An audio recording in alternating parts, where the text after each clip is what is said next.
Vamos a abrir nuestras Biblias en el libro de Tito. Tito capítulo 2. Porque la gracia de Dios se ha manifestado para salvación a todos los hombres. Esto habla y exhorta y reprende con toda autoridad. Nadie te menosprecie. Señor Dios, en esta mañana, cuánta necesidad tenemos de esta gracia. Esa gracia que hemos cantado en esta mañana, gracia de Dios que nos da el perdón. Y gracias, Señor, porque a través de tu muerte y resurrección, tu sacrificio en la cruz del Calvario, compraste nuestra salvación y manifestaste tu gracia. Señor, estamos eternamente agradecidos porque nos has salvado y has traído tu salvación a nuestras vidas. Pero ayúdanos, Señor, que a través de esta gracia podemos crecer conociéndote cada día y madurar. En el nombre de Jesús. Amén. La gracia de Dios, porque la gracia de Dios se ha manifestado para salvación a todos los hombres, ¿no? Pablo acá, en el primer versículo, nos habla de la gracia de Dios. Y dice que esa gracia de Dios, que nació en el corazón de Dios, que salió de la presencia de Dios, que es un atributo inmutable de Dios, la gracia de Dios, se ha manifestado, ¿qué dice? Para salvación. ¿Cómo Dios manifestó su gracia? ¿Cómo Dios manifestó esta gracia para salvación? Fue a través de la persona de Jesucristo. Dios nos amó. ¿Qué le motivó a Dios a amarte a ti y amarme a mí? No sabemos. No hubo nada sano en nuestra carne. Todos nosotros nos hemos corrompido. Todos nosotros nos hemos desviado. Nadie merecía la gracia de Dios. Nadie merecía que Jesús fuese a esa cruz para salvarnos. Nadie lo merecía. Pero fue la gracia de Dios. Esa palabra gracia, no hay palabras para poder describir la grandeza de esa palabra. Solamente muchos han llegado al acuerdo de que la definición más corta y más entendible es un favor no merecido. Dios nos ha hecho un favor que ninguno de nosotros merecíamos. ¿Y qué favor nos hizo Dios? De enviar a su Hijo, de enviar a su Santo, de enviar a su Cristo para venir y hacerse pecado y morir para justificarnos, para redimirnos. Nosotros estábamos yendo todos camino a perdición. Cuando el hombre pecó en el huerto de Edén, Dios condenó al hombre, condenó el pecado. Pero allí también Dios prometió que un día iba a mandar un Salvador a este mundo, nacido de mujer, para que ese Salvador pudiese redimir al mundo entero. Mire conmigo, la gracia de Dios se ha manifestado para salvación. ¿A quiénes?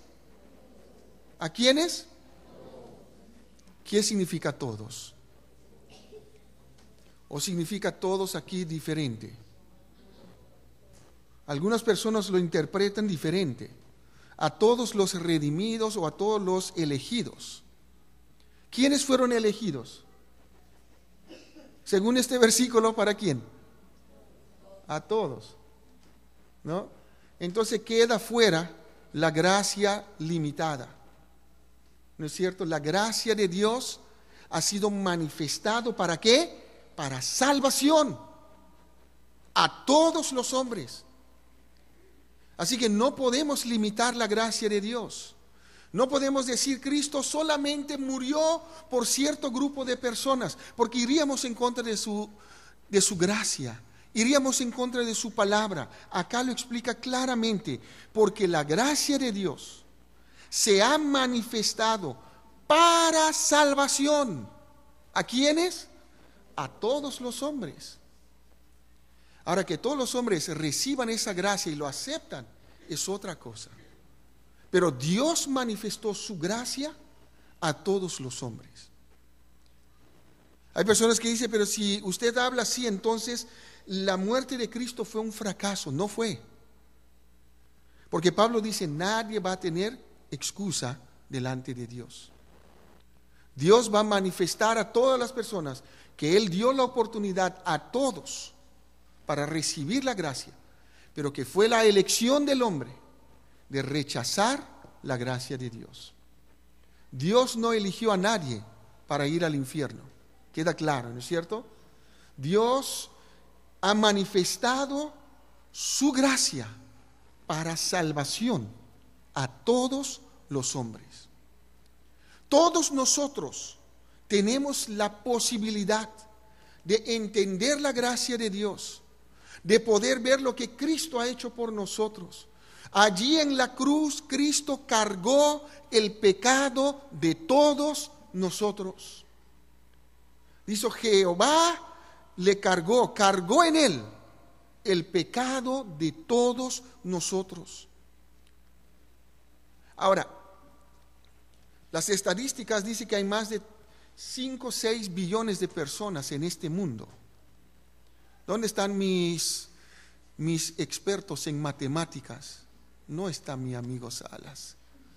Entonces esta mañana, como Checho es capo en matemática, entonces ¿cuánto es 5 billones por 1000 pecados de cada persona?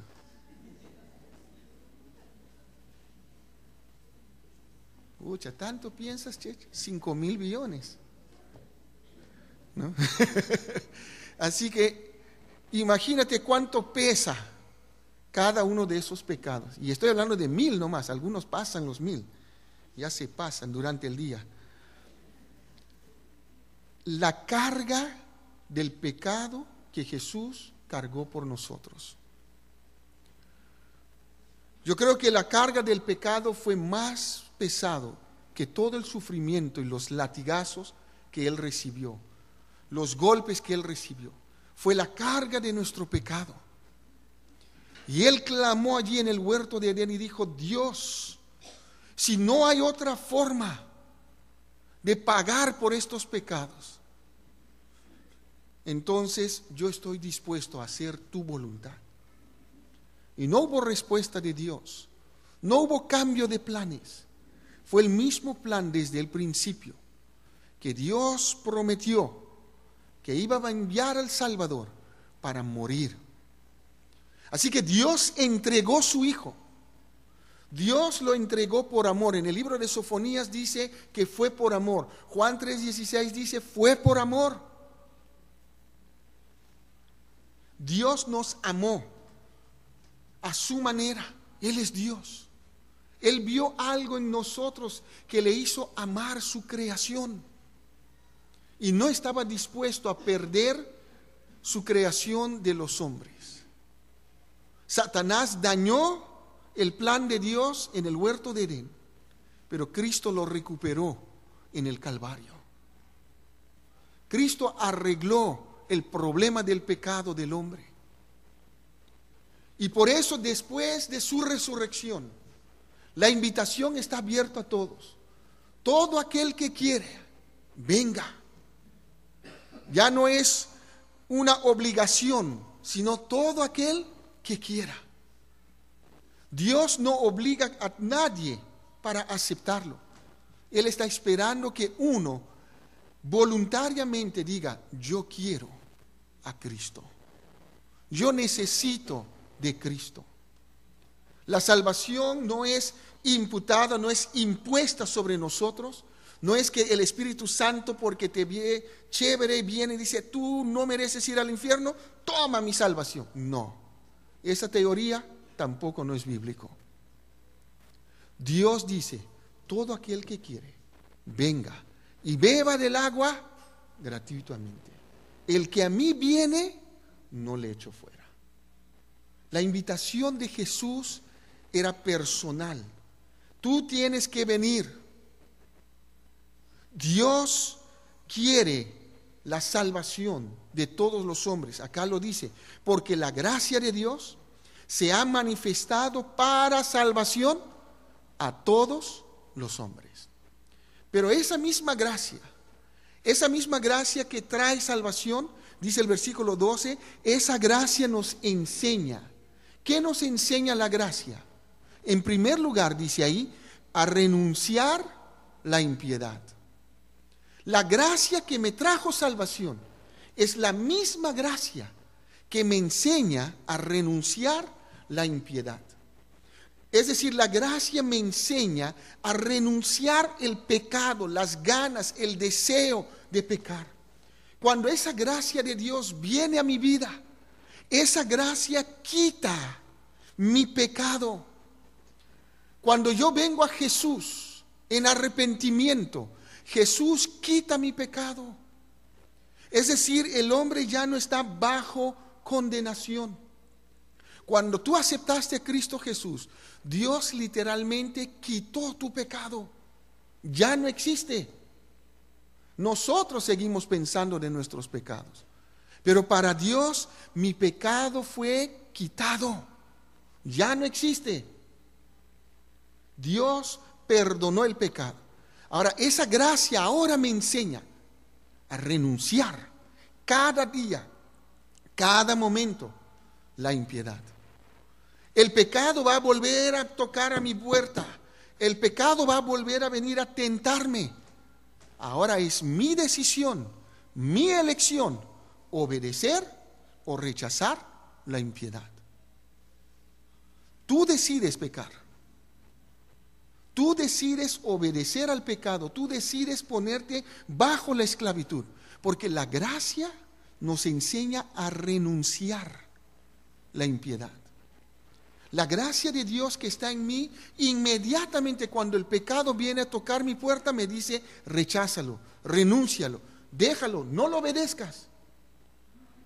Pero yo soy tan terco y tan rebelde que yo digo, bienvenido, pecado. Aquí estoy yo. Es tu elección. Tú escoges pecar. Nadie te empuja a pecar. No hay ninguna circunstancia que te empuja a pecar. Es tu elección. Es mi elección. Es decir, la situación puede estar caliente, pero tú puedes decidir renunciarlo, porque la gracia de Dios que te trajo salvación te enseña a renunciar al pecado. Pero también la gracia de Dios nos enseña a renunciar ¿qué? A los deseos mundanos. Es decir, ya el mundo ya no tiene autoridad sobre mí. Los placeres, las actividades de este mundo ya no tienen lugar, cabida en mi corazón. Que vienen los amigos a decirte vamos a jugar pelota y después, bueno, vamos a tomar algo y dice, ucha, me han tentado. No es verdad. La gracia de Dios te enseña a renunciar a los deseos mundanos. Que bueno, lo que pasa que, no sé, algo me empujó para ir al cine, a ir a la discoteca. No, nada. Tú mismo te empujaste. No eches la culpa a nadie. Es tu elección. ¿Por qué? Porque la gracia de Dios que te trajo salvación te enseña a renunciar a los deseos mundanos. Esa es la gracia de Dios. No es solamente la gracia de Dios que me trajo salvación y listo, terminó la gracia. La gracia sigue enseñándonos todos los días, cada momento. Si tú eliges odiar a una persona, entonces es tu elección, porque la gracia de Dios te enseña a renunciar a la impiedad. Si tú decides ir al mundo y vivir en pecado, es tu elección, porque la gracia te enseña a renunciar a los deseos mundanos. Y en tercer lugar, ¿qué me hace la gracia de Dios? La gracia me enseña a vivir en este siglo como sobria, justa, piadosa. ¿Vieron? No solamente la gracia me dice no, pero la gracia me dice sí. ¿A qué? A una vida sobria,